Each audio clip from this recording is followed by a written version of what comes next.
Gold, trusted gold buyers. మీరు తాకట్టు పెట్టిన బంగారాన్ని విడిపించి ఈ రోజు ఉన్న మార్కెట్ ధరకు కొనబడను. సస్పెండ్ అయిపోయిన తర్వాత ఆయనతో ఉన్నారు. తర్వాత మీకు యోగా మళ్ళీ వచ్చింది సార్. మళ్ళా 4 నెలలకే రిలీవ్ అయ్యాను యోగానంద్ గారి ద్వారా. ఇక నేను రైల్వే లూప్ లైన్ ఇంకా సస్పెండెడ్ పోలీస్ ఆఫీసర్లు అంటే ఇక మేము బనికిరాం లా అండ్ ఆర్డర్కి. అది క్లియర్ అయిపోయిందా బనికిరాం. సరే రైల్వేకి వెళ్ళిపోయాం. రైల్వేలో ఒక మేజర్ కేసు పట్టుకున్నాం. అప్పుడు కిషోర్ కుమార్ గారు రైల్వే డీజీ మాకు. ఆయన ఉన్నప్పుడు రైల్వే చేశారు ఒంగోలు. నాదంతా సర్వీస్ ఒంగోలే సార్. మొత్తం ఒంగోలే. ఒక్క వేమూరు సిఐగా లాస్ట్లో చేశా. ఒక వైశ్యాస్ అతను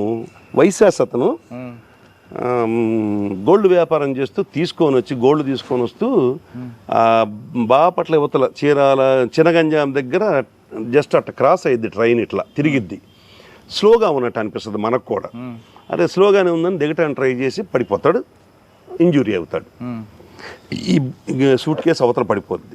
ఆడున్న గన్ మ్యాను ఇంకొకడు ఇద్దరు కలిసి, గన్ మ్యాన్ కాదు గ్యాంగ్ మ్యాన్, వాళ్ళిద్దరూ ఈ సూట్ కేసుని తీసుకొని స్టేషన్ మాస్టర్కి ఇస్తారు.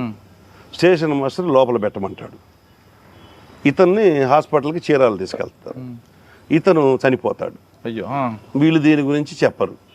మరుసటి రోజు వాళ్ళ పేరెంట్స్ వచ్చి మా వాడిని ఇట్లా పోయిందని దాదాపు 700 గ్రాములు గోల్డ్, 5 లక్షల క్యాష్ రిపోర్ట్ ఇచ్చారు. మేము మా దగ్గర అప్పుడు రమేష్ బాబు అని ఒక డిఎస్పీ ఉండేవాడు, రైల్వే డిఎస్పీ నెల్లూరు. ఆయన దాన్ని మర్డర్ చేయి అని చెప్పి మర్డర్ కేసు చేసిందా ఊరుకోరా. ఎంత చెప్పినా ఏం సరే వాళ్ళతో ఇప్పటికే తగాదాలు పెట్టుకుని ఉన్నా. మళ్ళీ ఈయనతో కూడా ఏం తగాదు, రైల్వేలో కూడా ఏం తగాద పెట్టుకున్నానని నేను తీనాటు ఆల్టర్ చేశాను. చివరికి పట్టుకున్నాం. ఒక 15-20 రోజుల తర్వాత పట్టుకున్నాం. అది కూడా త్రూ ఓన్లీ లైజన్. అందులో నా శక్తి లేదు, ఏం లేదు. ఒక అడ్వకేట్ నాకు మంచి ఫ్రెండ్. అడ్వకేట్ ఫోన్ చేసి అడిగాడు, ఏందన్నా అంత లేదంటున్నాయి బంగారం, 700 లేదంటున్నాయి అన్నాడు. ఎంతో కొంత 300, 200 ముందు 300 ఉన్నంతకు తీసుకొని నా దగ్గర రా అన్న. తీసుకొని రావటం ఏందన్నాడు. నాకు తెలుసులేనా నీ దగ్గరికి వచ్చాడు, వాడు పలానోళ్ళే అన్న ఊరక అన్న, నువ్వు సామాన్యుడు కాదన్నా అంటే తెలిసిపోయింది. నేను వాళ్ళని పట్టుకొని వాడు ఏమీ లేదు ఇదే ఉందని చెప్పారు. తర్వాత చివరికి మొత్తం 1200 గ్రాములు 1300 గ్రాములు రికవరీ చేశాను సార్. అంటే స్టేషన్ మాస్టర్ ఇచ్చాడు కదా. స్టేషన్ మాస్టర్ పంచుకున్నారు సార్ ముగ్గురు. ఇక ఇటు చనిపోయాడు కదా. జనరల్గా రైల్వేలో ఏంటంటే ఎక్కడి నుంచో వచ్చి పడిపోతుంటారు. వీళ్ళ ఆనవాళ్ళు కనుక్కునేటప్పటికే సంవత్సరాలు అయింది. ఇక దీని గురించి ఎవడు కనుక్కుంటాడు. గ్యాంగ్ మ్యాన్ తీసుకెళ్ళి ఇవ్వటం కరెక్టే, వాళ్ళ ముగ్గురు పంచుకోవటం కరెక్టే. ఎవరు ముగ్గురు? స్టేషన్ మాస్టరు, ఈ ఇద్దరు ఎవరైతే ఫస్ట్ ఇద్దరు ఉన్నారు గ్యాంగ్ మ్యాన్. ఇంకొకరు బంగారం ఉందని ఓపెన్ చేసి చూసారా వీళ్ళు? అక్కడే కనపడింది సార్, కింద పడిపోయి. వాళ్ళు మళ్ళీ జాగ్రత్తగా తీసుకొని పోయారు. నాకు అక్కడ ఎవరు చెప్పారంటే, సార్ మేము చూసాము సూట్ కేసు వాళ్ళు తీసుకెళ్ళడం చూసాము అనగానే వీళ్ళని పట్టుకుంటే మాకు తెలియదు అన్నారు. ఫస్ట్ అప్పటికి మాకు తెలియదు అన్నారు. తర్వాత మనం నా లైజన్ ద్వారా వచ్చింది. సరే రికవరీ చేసిన తర్వాత మీరు నమ్మరు సార్, నాకు నరకం కనపడింది ఆయన దగ్గర. డిఎస్పీ 1300 గ్రాములు కదా, 700 గ్రాములే కదా రికార్డు. మిగతా 500 సంగతి 600 సంగతి ఏందంటున్నా. నేను వాళ్ళని కూర్చోబెట్టిందే దానికే సార్, మనం కూడా ఆడ కూర్చోవాలా అని నేను యాక్సెప్ట్ చేయాలి. అతను నా క్యారెక్టర్ని ఫెడిల్ చేయటం బిగిన్ చేశాడు. ఎస్పీ గారు నీ మీద అనుమానిస్తున్నాడు. అప్పుడు ప్రభాకర్ రావు గారు, మాకు రైల్వే ఎస్పీ ప్రభాకర్ రావు గారు రిటైర్ అయిపోయారు. ఆయన పెద్ద మనిషి. ఎస్పీ గారు నిన్ను ఇట్ట అంటున్నాడు, అసలు నీ మీద చాలా ఇదిగా ఉంది. ప్రతిరోజు ఉదయం ఫోన్ చేయటం ఈ మాట అన్నాడు. నాకు కడుపులో కాలి. ఇంకొకటి ఏంటంటే ఈ రికవరీ అప్పుడు అంతా ఆయన సమక్షంలోనే చేశాను సార్. నేను ఇప్పటికీ రికవరీ వస్తువు ముట్టుకోను సార్. ఇప్పటికీ సిఐలు వాళ్ళు చేయాల్సిందే, లేదంటే ఆ పక్కన ఉన్న కాన్స్టిట్యూన్స్ ముట్టుకోవాల్సిందే. నేను ముట్టుకోను. ఎందుకో మరి నాకు మొదటి నుంచి. మీరేగా సార్ మొత్తం చూసింది, నేనేం చేశాను నువ్వు చెప్పాలి కదా అంట. అతని బాధ అంతా ఇది కాదు, ఇది. సరే నేను ఎస్పీ గారికి డైరెక్ట్గా ఫోన్ చేశాను సార్. మాకు అక్కడ ఓన్లీ డిఎస్పీలే మాట్లాడతారు, ఎస్పీతో రేర్ మేము మాట్లాడతాం. నేను ఫోన్ చేసి సార్ కొద్దిగా బాధగా ఉంది, ఏదన్నా కేసు ఎవరికైనా ఇచ్చేయండి సార్ అంటే, లేదు నాకు కూడా ఇదే గోవాలా, అని, లేదని నువ్వు బాగా చేస్తున్నావు, గో హెడ్ అన్నాడు. తర్వాత ఇక నేను అతన్ని అన్న మాటలు అసలు వర్ణించరాని సార్, వర్ణించరాని. నాకు చిన్నప్పటి నుంచి వచ్చినవన్నీ వాడేసా, అన్ని లాంగ్వేజ్లు వాడే, అన్ని వాడేసా, ఒకే లాంగ్వేజ్ వాడే, నాకు వచ్చిన లాంగ్వేజ్. లాకారమా? అసలు ఒకటి కాదు సార్, ఎందుకంటే నా క్యారెక్టర్ని బ్యాడ్ చేసి, నా బాధ అది. అంటే లాకారంతో మాట్లాడారు? లకారమే అసలు. నేను అనుకోవాలి ఆఫీసర్ అని. కానీ తప్పు కదండి, డిసిప్లిన్ డిపార్ట్మెంట్ తిట్టకూడదు కదా సార్. నువ్వు దొంగవి అని నన్ను అంటా ఉంటే, నువ్వు ఉండి నువ్వు దొంగవి అంట, ఎస్పీ గారు నేను దొంగ అంటున్నారు అంటే, అదే ఎస్పీ గారు నాకు సంబంధం లేదయ్యా అంటే, ఇక నాకు అంతకన్నా ఛాన్స్ ఏంటి సార్ చెప్పండి. ఇది చాలా మందికి రాదు అవకాశం, దేవుడు నాకు కల్పించాడు. నేను అంటే మీ గురుగారు కూడా అదే, మా గురుగారు కూడా అదే. అవును, మా గురుగారు మర్యాదగా మాడతాడు, నేను ఆ రోజు మర్యాద తప్పా. మీ గురుగారు ఒక సీనియర్ కొట్టాడు కదా? కొట్టాడుగా మరి. అయినా సరే నేను, నా బాధ అది కదా సార్. సరే, వీళ్ళిద్దరిని అరెస్ట్ చేశారా? ఎవరిద్దరిని? స్టేషన్ మాస్టర్ని మొత్తాన్ని అరెస్ట్ చేసి రిమాండ్ పంపించాం సార్. ఆ టైంలోనే అది దాదాపు 50 లక్షల వర్త్ సార్. స్టేట్లో రైల్వేలో టాప్ కేసు. సార్, అక్కడ ఒక బంగారం తీసుకెళ్తున్నారని రైల్వే కానిస్టేబుల్ వీళ్ళందరూ ఒక గ్యాంగ్ ఫామ్ అయి అది కావాలి సార్, అది జరిగింది, అది కావాలి. ఒక అడిషనల్ ఎస్పీ గారు సస్పెండ్ అయ్యారు, అది కావాలి. మీది కాదా? నాది కాదు, అది కావాలి. కేసు ఐడియా ఉందా? ఐడియా ఉంది నాకు. ఆయన అదేంటంటే మన మార్కాపూర్ ఓఎస్డి గారి దగ్గర గన్మెన్లు ఉంటారు. వీళ్ళిద్దరు కావల్లో ఎక్కువ ఉంటుంటారు, వాళ్ళ నేటివ్. కావల్లో ఒకరిని ఫాలో అయ్యారు, ఏది బంగారం వ్యాపారిని. వాడు డబ్బు తీసుకెళ్తుంటాడు, అతన్ని ట్రైన్లో వీళ్ళు ఇంటర్సెప్ట్ చేసి పోలీసులు అని చెప్పేసి అది తీసుకొని వెళ్తారు గన్ చూపించి. వాళ్ళు మళ్ళీ దిగి ఒకసాట పారిపోతుంటే వెంటనే తెలిసిపోద్ది. అప్పుడు కావలి సిఐ వాళ్ళందరూ వీళ్ళందరినీ స్పాట్లోనే పట్టుకుంటారు. పట్టుకుంటే అప్పుడు అడిషనల్ ఎస్పీ గారు ఆఫీసర్కి ఫోన్ చేస్తాడు. ఫోన్ చేసి వాళ్ళ గన్ మ్యాన్ కదా అన్నట్టు కదా మాట. తర్వాత he was also fixed as an accused and he was also sent to remand. అది జరిగింది, అది నాకు తెలిసింది సార్. రైల్వే తర్వాత ఎక్కడికి వచ్చారు? రైల్వే నుంచి మళ్ళా ఇంకొక దురదృష్టమైన ప్లేస్ చీరాల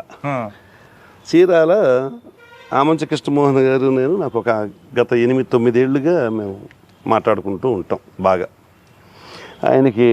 ఆయన అంటే కొద్దిగా నేను పాజిటివ్గానే ఉండేవాడిని, ఆయన నన్ను పాజిటివ్గానే చూసేవాడు. ఆయన నన్ను బలవంతంగా చీరాల వేయించుకోగానే దురదృష్టకరమైన సంఘటన, పోలీస్ స్టేషన్ ముందు ఒక ఇష్యూ జరిగిందిగా, ఒక అతన్ని కొట్టడం వాళ్ళ బ్రదర్. దానిలో నేను కేసు కట్టాను, యాజ్ పర్ మెరిట్స్ చేశాను. తర్వాత ఈయనకెందుకో నేను నచ్చల, ఆయనకు అనుకూలంగా జరగట్ల. నేను అప్పటికి ఒకసారి చెప్పా, సార్ నేను వెళ్ళిపోతాను, మీరేమన్నా వేసుకోండి అని. లేదు మీరు ఉండాల్సిందే, మీరు స్ట్రైట్ ఫార్వర్డ్ అన్నంత మాట ఇదిగా లేకుండా. తర్వాత again I was kept under suspension for second time. ఏ ఇష్యూలో? అదే సీసీ కెమెరాలు, హీరాల్లో సీసీ కెమెరాలు పెట్టి సీసీ కెమెరాలతో ఉద్యోగం చేసేవాడిని నేను. పబ్లిక్ 35 కెమెరాలు, సుమారు 700 లక్షల రూపాయలు పబ్లిక్ డైరెక్ట్గా సీసీ కెమెరాల కంపెనీలకే డబ్బులు పంపించేటట్టు చేసి టౌన్లో అరేంజ్ చేశా. అప్పటికి ఈ సీసీ కెమెరా కల్చర్ రాలా ఇంకా. నేను ఫస్ట్ అది చెప్పాను కదా సార్, మన ఈ అతి తెలివే మనకు కొడుతుందని. అయితే సీసీ కెమెరా డబ్బులు తిన్నారని సస్పెండ్. దానిలో తిన్నారని కూడా కాదు సార్, దానిలో గొప్ప రిపోర్ట్ అది. ఒక అతన్ని పీటీజెడ్ కెమెరాలు 4 అడుగుతా, ఒక్కొక్కటి ఈచ్ కాస్ట్ 75,000, అంటే 3 లక్షలు. ఈ 3 లక్షలు నేను అడుగుతాను, ఆయన ఇస్తానన్నాడు, ఆయన కొన్నాడు, కానీ మాకు ఇవ్వాల. నేను మళ్ళీ ఆయన అడగల. ఈ 3 లక్షల రూపాయల కెమెరాలు ఈ గొడవంతా సద్దుమణిగిన తర్వాత నేను అమ్ముకొని 3 లక్షలు గెయిన్ ఇవ్వాలనేది రిపోర్ట్. అసలు నేను రెండోసారి చచ్చిపోవాలా, ఒకసారి పొదిల్లో చనిపోవాలా, రెండోసారి చీరాల్లో చనిపోవాలా. అదృష్టవశాత్తు నా సర్కిల్ కానీ పబ్లిక్ కానీ నా మీద ఆ ముద్ర నమ్మలేదు కాబట్టి నేను సొసైటీలో చాలా హ్యాపీగా గడిపా.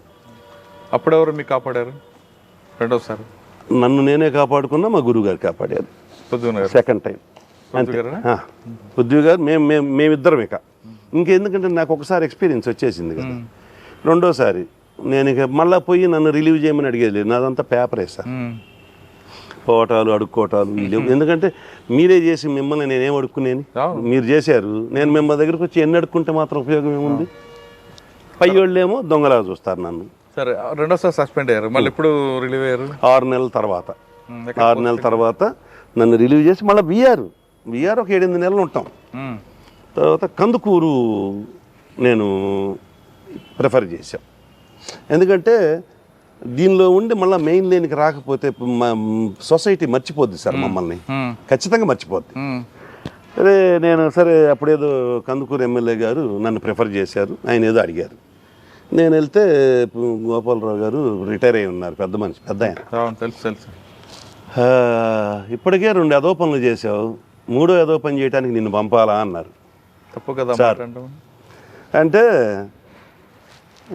అయితే మీరు నన్ను ఎదవనని డిసైడ్ చేశారా సార్? ఇంకా మీకెందుకు సార్ చెప్పుకోవడం, నమస్కారం అని వెనక్కి తిరిగా. ఏం చెప్తావేంది అన్న. 2 నిమిషాలు టైం ఇస్తే చెప్తాను సార్ అన్న. చెప్పు, ఏం చెబుతావు అని. మళ్ళీ నా దగ్గర ఎప్పుడు రికార్డు ఉంటుంది సార్, చెప్పా కదా, రికార్డు ఇచ్చా. ఈ 3 చదివితే మీకు అర్థమైంది సార్ అన్న. ఆయనకి ఇచ్చినట్టే. ఏముంటుందంటే ఇందులో అన్నాడు. చూడండి సార్, చదివాడు. ఇదేంటి అన్నాడు. అందులో ఏం లేదు సార్, రిపోర్ట్లో నేను మీకు ఆల్రెడీ నా మీద ఒక అనానిమస్ పిటిషన్ వచ్చింది. అది పెట్టింది ఎవడైతే మా బ్యాచ్మేట్ ఉన్నాడో వాడే పెట్టింది, తిరుమల అని చెప్పాను, అతను పెట్టించింది. అది తెలుసు మాకు. Anonymous petition cannot be enquired as per vigilance commission report ఉంది, ఇందులో సర్క్యులర్ ఉంది. దాని మీద ఆల్రెడీ మా డిఎస్పీ, దర్శి డిఎస్పీ ఎంక్వైరీ చేసి నాట్ ప్రూవ్డ్ అని చెప్పి రాసింది. నన్ను ఈ సివిల్ మ్యాటర్లో నా మీద ఏదో చేయాలి కదా, ఆ పిటిషన్ని మళ్ళీ బయటకు తీసి దాని మీద ప్రజెంట్ ఉన్న డిఎస్పీతో మళ్ళీ రాయించుకొని నన్ను సస్పెండ్ చేశారు. చదివాక ఏమన్నాడు గోపాలరావు గారు? ఇంకే అనేది ఏం లేదు. మరి చీరాలది ఏంది అని అడిగారు. అంటే 50% తగ్గింది పోయింది సార్కి. ఇదేదో పర్వాలేదు అని. అదేందన్నా దాన్ని చూపించా. ఇదిగోండి సార్, రాసిన రిపోర్ట్లో నేను తిన్నానన్న అమౌంట్ ఇదిగోండి సార్, ఫ్యూచర్లో అంట సార్, ఇప్పుడు కాదంట సార్ అని. సరే చూసి, సరే చూస్తాలే పో అన్నారు. తర్వాత మళ్ళీ ½ అవర్ తర్వాత మళ్ళీ పిలిచి, సరే ఇస్తాలే అని చెప్పాను. తర్వాత ఒక 10 రోజులకి కందుకూరు వచ్చింది. ఇంకా కందుకూరు నుంచి మళ్ళీ మెయిన్ లైన్కి వచ్చేసా. మెయిన్ లైన్కి వచ్చిన తర్వాత మనకి ఎక్కడికి పోయినా మనకు ఒకటి ఉంటుంది కదా సార్, నా సర్కిల్లో ఒక లాకప్ డెత్ లోపాడు. లాకప్ డెత్ అంటే అతన్ని తీసుకొని వస్తుంటే హార్ట్ స్ట్రోక్ వచ్చింది. Custodial death. మా ఎస్ఐ తీసుకొని వస్తుంటే స్ట్రోక్ వస్తుంది, ఇమీడియట్ హాస్పిటల్ తీసుకెళ్తాడు. నేను అప్పుడు సెలవులో ఉన్నా. అప్పుడు సత్యేష్ బాబు గారు, ఈ హెల్ప్డ్ మీ అలాట్. సత్యేష్ బాబు గారు కూడా ఆ రోజున అది యాజ్ పర్ మెరిట్స్ ప్రకారంగానే పోయింది. అతను ఒక మంచి దొంగ, అతను చనిపోవడం. ఆ తర్వాత అదొకటి అయింది. అంటే ఎక్కడున్నా ఏదో ఒకటి సుఖంగా అయితే ఉండే పరిస్థితి లేదు. ఈడ కొద్దిగా ప్రశాంతంగానే ఉన్నాను. ప్రమోషన్ వచ్చిందా అక్కడి నుంచి సార్? కందుకూరు నుంచి మళ్ళీ ఎలక్షన్ 2019 ఎలక్షన్స్కి మళ్ళీ నన్ను లేపారు సార్. అప్పుడు కోయ ప్రవీణ్ సార్ ఎస్పీ, నేను ఎస్బి సార్ దగ్గర. ఎస్బి అక్కడ సారు 2 months 47 రోజులు 48 రోజులు ఉన్నారు సార్. ఎలక్షన్ ముందు 2 రోజుల ముందు సారు నేను ట్రాన్స్ఫర్ చేశారు. తర్వాత సిద్ధార్థ కౌశల్ గారు, సిద్ధార్థ కౌశల్తో 2 సంవత్సరాలు పనిచేశారు, 2.5 సంవత్సరాలు చేశారు. ఇంకా నేను ఆయన దగ్గర కొంతకాలం. తర్వాత కనిగిరి సిద్ధార్థ కౌశల్ గారు నన్ను కనిగిరి పంపించారు. ఆయనే కనిగిరి పోయిన తర్వాత కనిగిరిలో కూడా దగ్గర 1.5 years చేశాను సార్. కరోనా టైం కనిగిరి అయిపోయింది. కనిగిరి నుంచి మళ్ళా విఆర్ తర్వాత మళ్ళీ ఎస్బి, అప్పుడు మల్లికా గారికి మేడం. ఎస్బిలో 1 నెల ఉన్నాను. మళ్ళీ ఎస్బి నుంచి లేపి మళ్ళీ విఆర్ అయిన తర్వాత మల్లికా గారికి మేడం టైంలోనే సిసిఎస్ అన్అఫిషియల్గా సిసిఎస్లో చేసేవాడిని. సిసిఎస్లో కూడా నేను ఏడున్నా ఏదో ఒక రికవరీ ఉంటానే ఉంటుంది నాది. అంత మేజర్ రికవరీలు కాదు కానీ కొద్దిగా గట్టిగానే పట్టుకునేవాడిని దొంగల్ని. అక్కడి నుంచి అయిపోయిన తర్వాత సిసిఎస్ అయిపోయిన తర్వాత డిటీసీకి శాలరీ పోస్ట్ కావాలిగా, డిటీసీ సార్, డిటీసీకి వెళ్ళి ఒంగోలు డిటీసీ కొన్నాళ్ళు అయిన తర్వాత నెల్లూరు డిటీసీలో ఒక 8 నెలలు చేశాను. 8 నెలలు అయిపోయిన తర్వాత అక్కడి నుంచి మళ్ళీ ఒంగోలు డిటీసీలో 1 నెల ఉన్నాను. వేమూరు సిఐగా వెళ్ళా.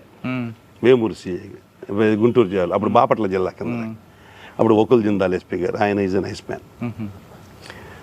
అక్కడికి వెళ్ళాను. అక్కడి నుంచి ఇక November 23rd నాకు డిఎస్పీ ప్రమోషన్ వచ్చింది. యాక్చువల్గా 2014లో రావాలి నాకు డిఎస్పీ ప్రమోషన్. 2023 November వచ్చింది. ఓకే. డిఎస్పీ రాగానే vigilance, Ongole vigilance sir. Okay. Ongole విజిలెన్స్లో 1 year చేశా. ఆ తర్వాత మళ్ళీ ఇక్కడికి వచ్చాను సార్. మొత్తం మీద లెక్కేసుకుంటే 42-43 ఉంటాయి సార్ పోస్ట్. అయితే major portion 99% officers posting sir. ఇది ఒకటో రెండో పొలిటికల్. సార్ ఇక్కడికి వచ్చేసరికి ఎన్ని సంవత్సరం అవుతుందా? సంవత్సరంన్నర అవుతుంది సార్. సంవత్సరంన్నర. ఫ్యాక్షన్ ఒకప్పుడు సార్. మీరు వచ్చేసరికి మొత్తం లేనా, ముందే పోయింది అంటున్నారు. Yes sir. ఇక్కడ ఏముంది, క్రైమ్ ఏముంది ఇక్కడ ముందు? ఛాలెంజ్ ఇక్కడ ఓన్లీ ఏం లేదు, ఇక్కడ క్రైమ్ ఏం లేదు సార్. ఇక్కడ యాక్చువల్గా మాకు ఇది ఆర్టీపీపీ అని రాయలసీమ థర్మల్ పవర్ ప్లాంట్ ఉండేది. ఆ ఫ్లై యాష్ ఇష్యూ వచ్చింది మాకు బిట్వీన్ తాడిపత్రి వర్సెస్ జమ్మలమడుగు. అది సార్ట్ అవుట్ అయిపోయింది. ఈ మేజర్ ఇష్యూస్ అవే తప్ప ఓన్లీ 498 కేసులు, 324 కేసులు, పొలం తగాదా కేసులు, ఎక్కువగా ఈ సూయిసైడల్ డెత్స్ ఎక్కువ సార్. పురుగు మందు తాగటాలు అవి ఎక్కువ, కానీ ఫ్యాక్షన్ లేదు. దొంగతనాలు ఎక్కువ. Faction zero sir. అసలు ఫ్యాక్షన్ ఇప్పుడు ఈరోజు మాట్లాడడానికి కూడా లేదు. ఆ ఉన్న వాళ్ళందరూ కూడా ఎవరి పనిలో వాళ్ళు ఉన్నారు, వేరే చోటకి వెళ్ళిపోయి ఉన్నారు. పొలిటికల్ ఇంటర్ఫరెన్స్ ఏముంటుంది? పొలిటికల్ ఇన్ఫ్లుయెన్స్ కూడా మాకు సార్. మేము చెప్పినా వింటారు ఎమ్మెల్యే గారు. అవునా? ఓకే. మేము ఫలానా ఇదని చెబితే ఆయన చాలా పాజిటివ్గా రెస్పాండ్ అవుతాడు. ఆయన కూడా మాకు వాళ్ళని తీసుకురా వీళ్ళని తీసుకురా అని చెప్పి మాకైతే చెప్పరు. మేము మా సబ్ డివిజన్ మాత్రం పొలిటికల్ ఫ్రీగానే ఉద్యోగం ఉంది సార్. మాకు ఫ్రీడమ్ ఇస్తారు, మేము ఏదైనా అడిగినా చేస్తారు. మొత్తానికి జమ్మలమడుగు ఇప్పటికి కొద్దిగా ప్రశాంతంగా ఉన్నట్టు లెక్క. Total my service. ఫైనల్గా చెప్పండి సార్. ఒక ఎంఆర్తో గొడవపడి, తహసీల్దార్ గొడవపడి సార్ యూనిఫామ్ సర్వీస్ మీద ఇంట్రెస్ట్తో వచ్చారు సార్. ఇక్కడ చాలా ఒడిదుడుకులు ఎదుర్కొన్నారు సార్. ఎప్పుడూ అనిపించలేదా ఎందుకు వచ్చాం వెళ్ళిపోదామని? అసలు ట్రైనింగ్లోనే వెళ్ళిపోదాం అనుకున్నాను సార్. ట్రైనింగే మమ్మల్ని హింస పెడతారు. ట్రైనింగ్ అంటే అది వేరు, అసలు వేరు. హింస పెడతారు కాబట్టి మధ్యలో నేను 98లో అనుకున్నాను సార్. నేను రిజైన్ చేయలే నా ఏఎస్ఓ పోస్ట్కి, లీన్ మీద వచ్చా. 98కి మా ఆవిడ కొద్దిగా అడిగింది, అవసరమా మనకి ఈ రప్చర్ అని, ఈ రప్చర్ అవసరమా అని అడిగింది. అంటే లేదు, క్యాడర్ పోస్ట్ కాబట్టి కొద్దిగా మనం పడాల్సిందే, వాళ్ళని తప్పదు. అప్పుడు ఓకే, కానీ సస్పెండ్లు అవ్వడం, మనం ఎవరైతే మనం నమ్ముతాం వాళ్ళే మనకు ఎదురు తిరగడం, ఏ డిపార్ట్మెంట్ అయితే మనకి మన డిపార్ట్మెంట్ కోసం ఒబే చేస్తాం వాళ్ళే మీకు ఎదవా అన్నం లేదంటే ఇటు మాట్లాడుతుంటే సార్, ఆఫీసర్లు అనేవాళ్ళు వాళ్ళ దగ్గర ఉన్న ఫస్ట్ ఇన్ హ్యాండ్ ఇన్ఫర్మేషన్తో మాట్లాడుతుంటారు సార్. మనం we cannot taken in to cognizance. ఎప్పుడు కూడా ఆయనకి పూర్తిగా మన గురించి ఆఫీసర్స్కి కొంతే తెలుస్తారు. వెంకటేశ్వర పలాన్సీ సస్పెండ్ అయ్యాడు, ఆ యాంగిల్లోనే మాట్లాడతారు. అందుకే నేను ఫస్టే చెప్పా, వన్స్ సస్పెండెడ్ అంటే సస్పెండెడ్ ఆఫీసర్ కానీ చూస్తారు లైఫ్ లాంగ్. మన దానిలో అంతే. మిగతా వాళ్ళంతా doesn't mean that all are good అని కాదు. దొరికినోడు దొంగ డిపార్ట్మెంట్ అయితే ఒకసారి స్టడీ చేస్తారు కదా, స్టడీ. కానీ వాళ్ళకి అంత సమయం ఉండదు సార్. మనం అనుకోవటం కాదు, మన గురించి ఆలోచించేంత ఉండదు. బట్ మనం పోయినప్పుడు చాలామంది మాట్లాడటం చేతగాక, మాట్లాడటానికి భయపడి చెప్తే వింటారు సార్ ఆఫీసర్లు. మేము చాలామంది దగ్గర ఉన్నా చెప్తే వింటారు. ఇప్పుడు మమ్మల్ని దగ్గరికి తీసుకున్న ఆఫీసర్, నా ఐపీఎస్లో నాకు పోస్టింగ్స్ అన్నీ, మరి వాళ్ళందరూ ఎలా తీసుకున్నారు? వాళ్ళ దగ్గర చేశాం కాబట్టి వాళ్ళకి చెయ్యని ఆఫీసర్ వస్తారు. కొంతమంది తెలియక అనుకుంటారు. వాళ్ళు అన్నారని మనం బాధపడాల్సిన పని లేదు సార్. అయితే దాన్ని మనం కాంట్రడిక్ట్ చేయగలగాలంటున్నాను. అదే చెప్పానే సార్, గోపాలరావు గారు 2 ఏదో పనులు చేసామన్నారు. నేను చెప్పిన తర్వాత నేను మరి మీ సీట్లో ఉన్న వాళ్ళని కామెంట్ చేయాలి సార్, నేను ఎట్లా చేస్తాను సార్ అన్న. అర్థం చేసుకున్నారు, పోస్ట్ ఇచ్చారు. అది ఉంది, ఇది ఉంది. కాకపోతే చెప్పుకునేంత ధైర్యం నాలాగా అందరికీ ఉండకపోదు. మాకు గురువు గారు ధైర్యం ఇచ్చారు కాబట్టి ఆ గురువు గారి నీడలో వెళ్తున్నాం. ఎక్కడ ఆఫీసర్లు మమ్మల్ని ఇంతవరకు నువ్వు అలా చేసావు ఇలా చేసావు అని తిట్టిన దాఖలా నా సర్వీసులో లేదు సార్. 100% జాబ్ సాటిస్ఫాక్షన్ అయితే ఉంది. ఇన్ని బాధలు పెట్టినా, ఇన్ని బాధలు ఉన్నా, నేను అంటే బాధలు ఆ ఒక్క 2 బాధలే. మిగతా డిపార్ట్మెంటల్గా డిఎస్పీతో 2 సంవత్సరాలు 2 నెలలు మాట్లాడకుండా ఉద్యోగం చేశానంటే ఒంగోలు హెడ్ క్వార్టర్స్లో ఆషామాషిగా ఎట్లా పడితే అట్లా చేస్తే ఒప్పుకుంటారా సార్ ఆఫీసర్లు? కానీ ఎస్పీ గారు ఏమలేదా ఎందుకు మాట్లాడామే మీ డిఎస్పీతో అని? ఎస్పీ గారు నాకు ఫుల్ ఆయన చెప్పారు కదా, ఆయన ఏది ఉంటే అది, మనం ఇతను తప్పేం లేదనుకున్నాడు నాకు. కానీ మీకు ఇమ్మీడియట్ బాస్ డిఎస్పీ కదా, ఆయన మీరు ఇగ్నోర్ చేయడం, బైపాస్ చేయడం. ఇగ్నోర్ చేయలేదు సార్, ఎక్కడ ఇగ్నోరెన్స్ లేదు. ఆయన నాతో సరిగా మాట్లాడేవాడు కదా, ఎక్కడా కూడా హయ్యర్ ఆఫీసర్ని లెక్క చేయకపోవటం అది లేదు సార్. నాది ప్రోటోకాలే. ఆయన పలకరించినా పలకరిగిపోయినా నేను పోయి నమస్కారం పెట్టి రావాల్సిందే. నన్ను అసలు పలకరించేవాడు కాదు, కూర్చోమనేవాడు కాదు. క్రైమ్ మీటింగ్లో నన్నొక్కడనే పాయింట్అవుట్ చేసేవాడు. నిన్న జరిగిన కేసు కూడా అడిగేవాడు నన్ను. నేను దానికి కూడా తయారు చేసుకొని పోయేవాడిని. ఆయన కోసం అప్డేషన్ అలవాటు చేసుకున్నా. నాకు ఒకసారి సత్యనారాయణ ఐజీ గారు నా స్టేషన్ విజిట్ చేశారు. సడన్గా వచ్చాడు.